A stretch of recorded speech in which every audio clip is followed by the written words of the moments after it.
Voilà, donc un jour tu m'avais demandé pourquoi est-ce que la matière n'était pas continue, pourquoi elle était faite de petits grains. Alors je vais essayer de te montrer comment j'avais montré quand j'étais jeune que l'électricité était bien faite de petits grains d'électricité. Alors c'est pas la méthode la plus simple, hein, mais enfin, c'était une des façons de le montrer. Alors, effectivement, pendant longtemps, on a pensé que la matière c'était un truc complètement continu, comme ça, donc la matière c'était voilà, c'était plein, quoi. Comme une feuille de papier, c'était plein. Et puis, après, à un moment, les gens, c'est un grec qui a dit ça, il s'est dit que la matière, c'était pas comme ça devait être en fait des petits bouts de matière qui étaient des bouts de matière élémentaires, donc il les a appelés des atomes, des choses qu'on ne peut pas couper. Donc il s'est dit ça doit être des choses comme ça. Voilà, petits grains, voilà, qu'on met là comme ça. Alors je les mets là en fait parce que maintenant on sait qu'ils sont bien arrangés comme il faut. Alors, bon, je pense qu'il n'avait pas cette idée-là. Voilà, donc ça a été la première idée que la matière en fait elle est composée de petits grains de matière. Et en fait cette idée elle va rester vraie hein, jusqu'à maintenant. Euh, la matière c'est des grains qui sont assemblés de façon plus ou moins compliquée. Et alors au passage ce que tu vois c'est qu'il y a beaucoup de place entre ces atomes. Ça on y reviendra plus tard. Alors ça a été un premier pas. Le pas suivant c'est de comprendre que cet atome-là, en fait, c'est un peu plus compliqué que ça, parce qu'un atome, au milieu, il y a à nouveau des particules. Alors, il y a des particules bleues et des particules rouges. Donc, la particule bleue, c'est ce qu'on appelle un neutron, qui, comme son nom l'indique, n'a pas de charge. Et la particule rouge, c'est un proton qui, elle, a une charge. D'accord? Donc, elle a une charge plus E, bon, ça, on s'en fiche un peu. Et autour, il y a des électrons qui tournent. L'électron qui est là,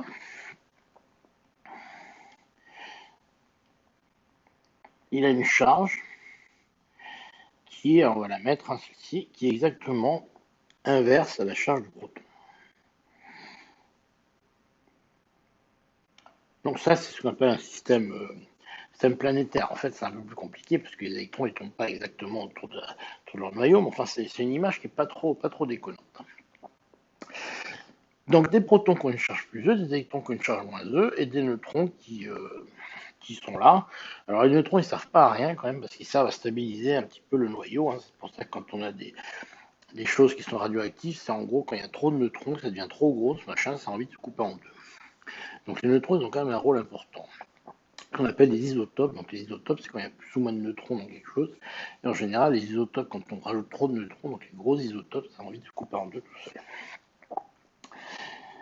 Donc le proton et l'électron, ils ont une charge opposée, mais ce qui est très important aussi à voir, c'est que la masse de l'électron, la masse du proton, c'est la même que la masse du neutron, et c'est 1000 fois la masse de l'électron. Donc en fait, c'est très lourd un proton et un neutron. Par rapport à un électron, c'est très lourd. Il y aurait toute la masse, donc ta masse, la mienne, celle de l'univers. Donc toute ta masse, c'est la masse de tes protons et de tes neutrons. La masse des électrons que tu as dans ton corps, elle est absolument négligeable. Toute ta masse est concentrée dans tes protons et tes neutrons. Voilà, donc la masse de n'importe qui, c'est la masse des protons et des neutrons. Alors, il y a une autre chose que je vais t'apprendre, qui va encore plus t'épater, c'est que tu sais que on est fait à peu près à 80% d'eau.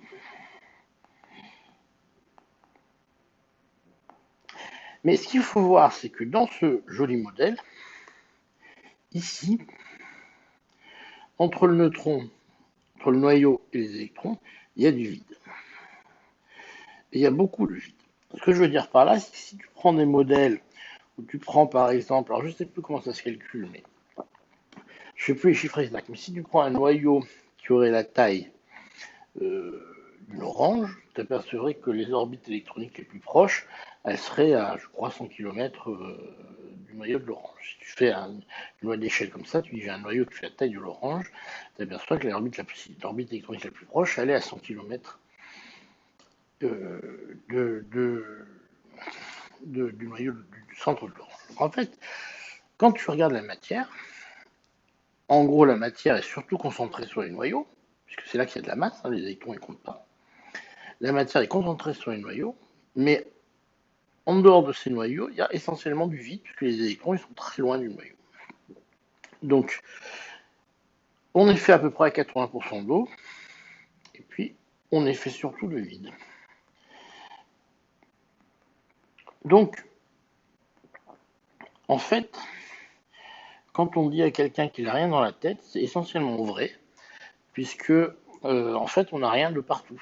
Puisque on est fait essentiellement d'eau, et de toute façon, même cette eau, elle est faite essentiellement de vide. Donc, on est fait de vide. Voilà, donc c'est une réflexion philosophique que je trouve assez intéressante. Je vais l'écrire plus proprement. C'est une réflexion philosophique que je trouve très intéressante. On est tous faits de vide, et de toute façon, la matière est faite de vide. Donc, nous ne sommes rien. Voilà.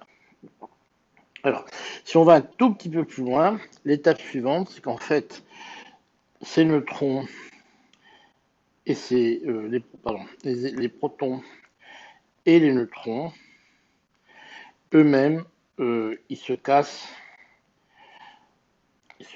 en quarks. Donc, il y a à nouveau 2 fois 3 quarks. Et on arrive à montrer que vous obtenez. Alors, ils n'ont pas tous été vus, les quarks, hein, donc c'est un peu compliqué, mais bon. Normalement, la théorie prévoit qu'il y a 2 fois 3 quarks qui apparaissent, qui constituent ces neutrons et ces protons. Alors, l'électron, lui, une, c'est toujours une particule élémentaire. Donc, pour l'électron, on n'a pas de problème. Il n'est pas constitué de quark, lui, c'est toujours une particule élémentaire. Donc, il n'y a pas de problème avec le quark. Alors, à partir de là, on peut faire deux petites remarques. La première remarque qu'on peut faire, c'est sur la pierre philosophale.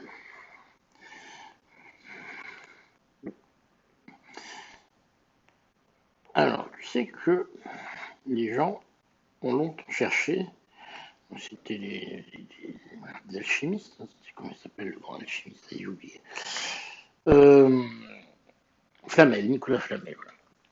Donc l'idée c'est de changer du plomb en or. Donc, ça c'est le grand truc qui les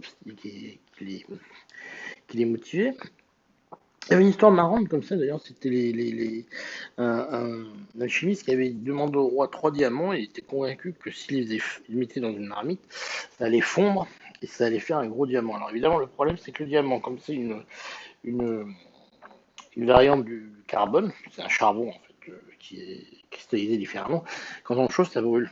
Donc non, les 3 diamants ont brûlé et le roi a cru qu'il avait volé les diamants et il l'a condamné à mort. Donc c'est un petit peu dangereux des fois de faire de la chimie. La science c'est un métier dangereux, non seulement ça paye pas mais c'est dangereux. Alors, donc, la pierre philosophale, les gens ont toujours voulu changer le plomb en or. Ça marche pas. Il y a des choses qui marchent et des choses qui ne marchent pas. Alors, qu'est-ce qui marche et qu'est-ce qui ne marche pas? Alors, quand on regarde une molécule, c'est une association d'atomes. Par exemple, si on regarde le H2O, c'est l'hydrogène. Et puis, on a 2 oxygènes ici, qui ont ici un angle de 60 degrés, plus je sais pas quoi, un pouillème. Enfin, c'est pas tout à fait 60 degrés, c'est un angle magique. C'est super marrant, ça s'appelle liaison hydrogène, enfin, je sais pas quoi, c'est un angle magique.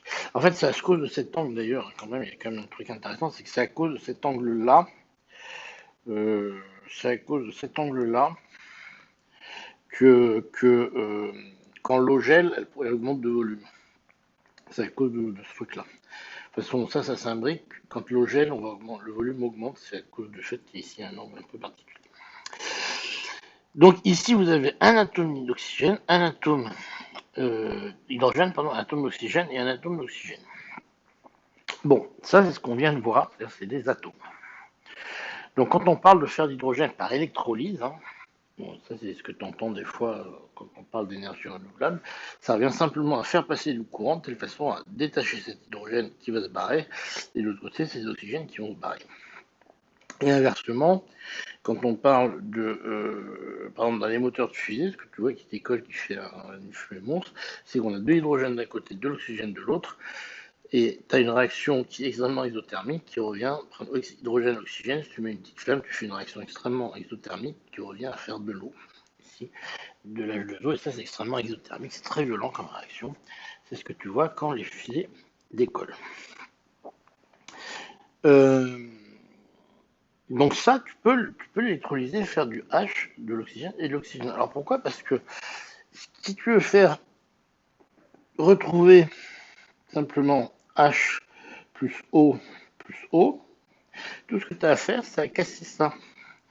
Tu vas casser ici et tu vas casser ici. Et là, ce que tu fais, c'est que tu brises. Là, on brise des liaisons moléculaires. Et ça, c'est pas très dur à faire.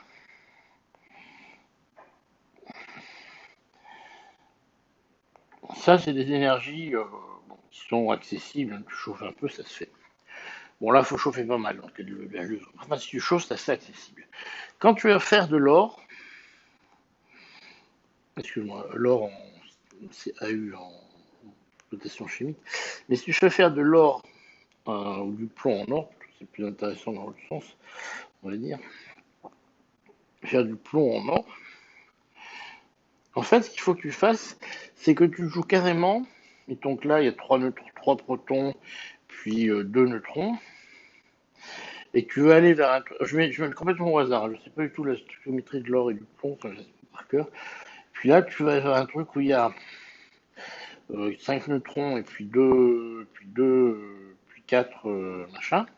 Ça veut dire que là, tu vas jouer, tu vas changer de chose. Là, tu joues sur les énergies internes du noyau.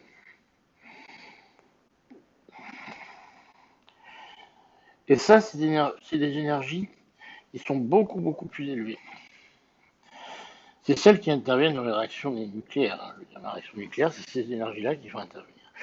Ça, c'est des énergies énormes qui sont absolument inaccessibles avec de la chimie que tu vas faire sur un point de table.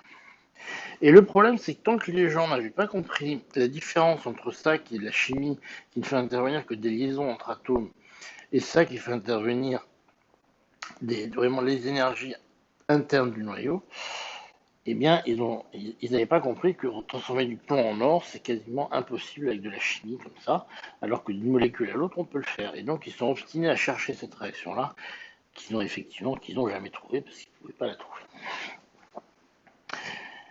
Alors maintenant, comment on peut savoir qu'effectivement,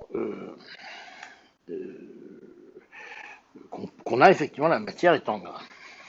Alors, il y a plein de techniques, hein, je vais pas vous en donner deux, par exemple.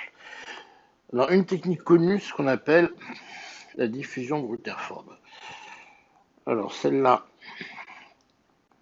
c'est une vieille technique qui a été faite par un gars qui s'appelait Rutherford. Alors, lui, ce qu'il a fait, c'est qu'il a pris une feuille d'or très fine et il a envoyé dessus des rayons X. Non, des électrons. Non, c'est des électrons, pardon. Des électrons qui envoient dessus.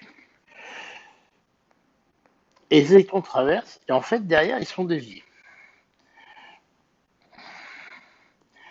Et en fait, on peut montrer que la façon dont ils sont déviés correspond au fait que dans la feuille, la masse n'est pas uniformément répartie, mais elle est répartie comme ça. C'est-à-dire que la masse est concentrée sur des points précis qui correspondent aux atomes. Et ça correspond à la déviation qu'on voit ici, derrière la feuille d'or. Donc la façon dont les électrons sont déviés correspond à des masses qui sont concentrées sur des points et qui ne sont pas uniformément répartis. Donc ça a été une des premières preuves expérimentales que la matière est bien concentrée sur certains points de l'espace dans un métal. Alors je vais te raconter une très vieille expérience que j'ai faite moi, donc qui concernait ce qu'on appelle le bruit de grenaille. Alors le bruit de grenaille, alors en fait c'est une mauvaise traduction parce que ce qu'on appelle en anglais du shot noise. Et le shot noise c'est le bruit de grenaille, mais c'est la grenaille d'un fusil de chasse. Quand il y a des pions qui partent, on appelle ça le bruit de grenaille. Donc je vais te donner un exemple simple. Tu vas imaginer euh, des balles de tennis que tu envoies régulièrement, comme ça. Puis toi, tu es là et tu comptes les balles de tennis qui passent. D'accord?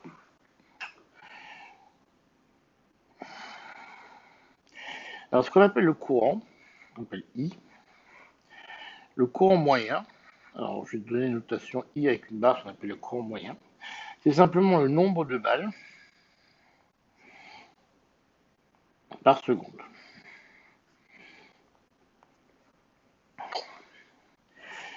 Donc ça, c'est le nombre de balles par seconde. Alors le problème, c'est que ce que tu vois, c'est que tu peux passer des balles régulièrement, ou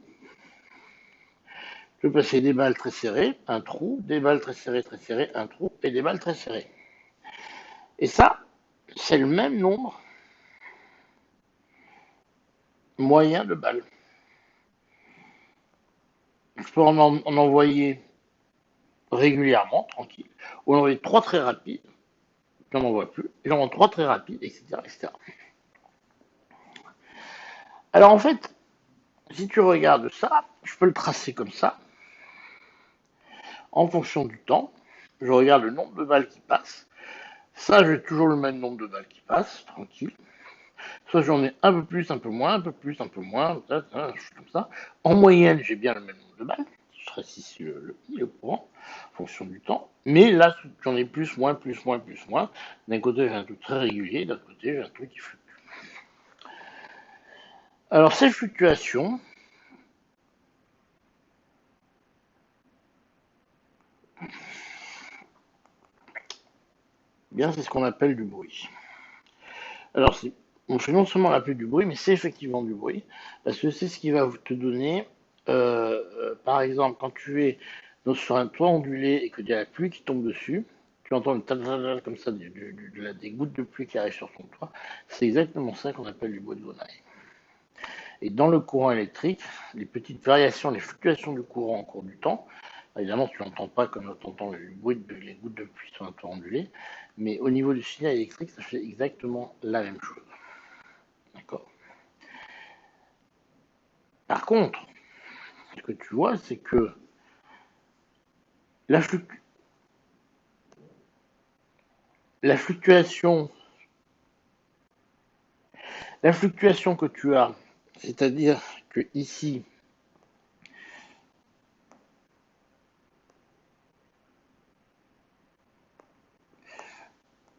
la fluctuation que tu as, c'est-à-dire qu'ici, j'ai pas de balles, ici j'ai des balles, ici j'ai pas de balles, ici j'ai des balles.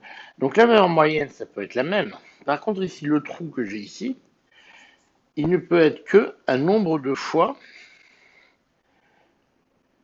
une balle. Ce que je veux dire, c'est que le trou, il peut faire une balle, deux balles, n balles, et je peux pas avoir un trou qui fait deux balles et demie. Les trous, ils font forcément un nombre entier de balles. D'accord. Ça veut dire quoi? Ça veut dire que le bruit, il est égal à un nombre entier de fois les balles. Alors pourquoi c'est très important ça? Parce que quand ici je vais avoir des fluctuations dans mon truc, elles peuvent pas monter moins haut qu'une balle. Ça veut dire que finalement, quand j'ai un trou, quand j'ai une balle, soit j'ai une balle de trop, soit j'ai une balle de moins.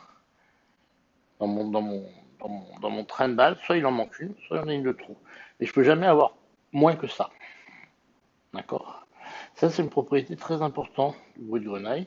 C'est que ici, je ne peux jamais avoir moins qu'une balle en trop, une balle en moins. Et justement, ça, c'est une preuve que, que le courant est porté par des billes. Pourquoi il est porté par des billes? Parce que je m'aperçois que j'aurai jamais moins qu'une unité ici en dessous ou en dessus. Pourquoi il n'est pas jamais moins qu'une unité? Parce que le courant est porté par des billes. Donc je peux jamais avoir une fluctuation qui est plus petite que cette bille-là. D'accord? Là, évidemment, ça c'est vrai, sauf, alors, ce qui est important de comprendre ici, c'est que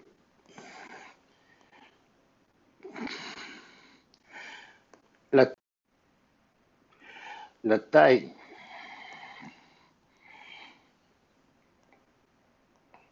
de la plus petite fluctuation, oh, je ne sais plus écrire,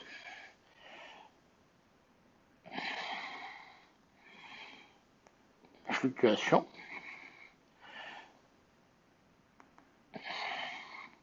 c'est-à-dire celle-là, ben ça me donne la taille de ma bille. Et c'est comme ça qu'on est arrivé à montrer qu'il existait des charges fractionnaires. Voilà, donc c'est tout. Voilà. En 2 minutes, je t'ai expliqué comment on montre qu'il existe des charges fractionnaires. C'est tellement mal écrit que je pense que ça ne va même pas à lire.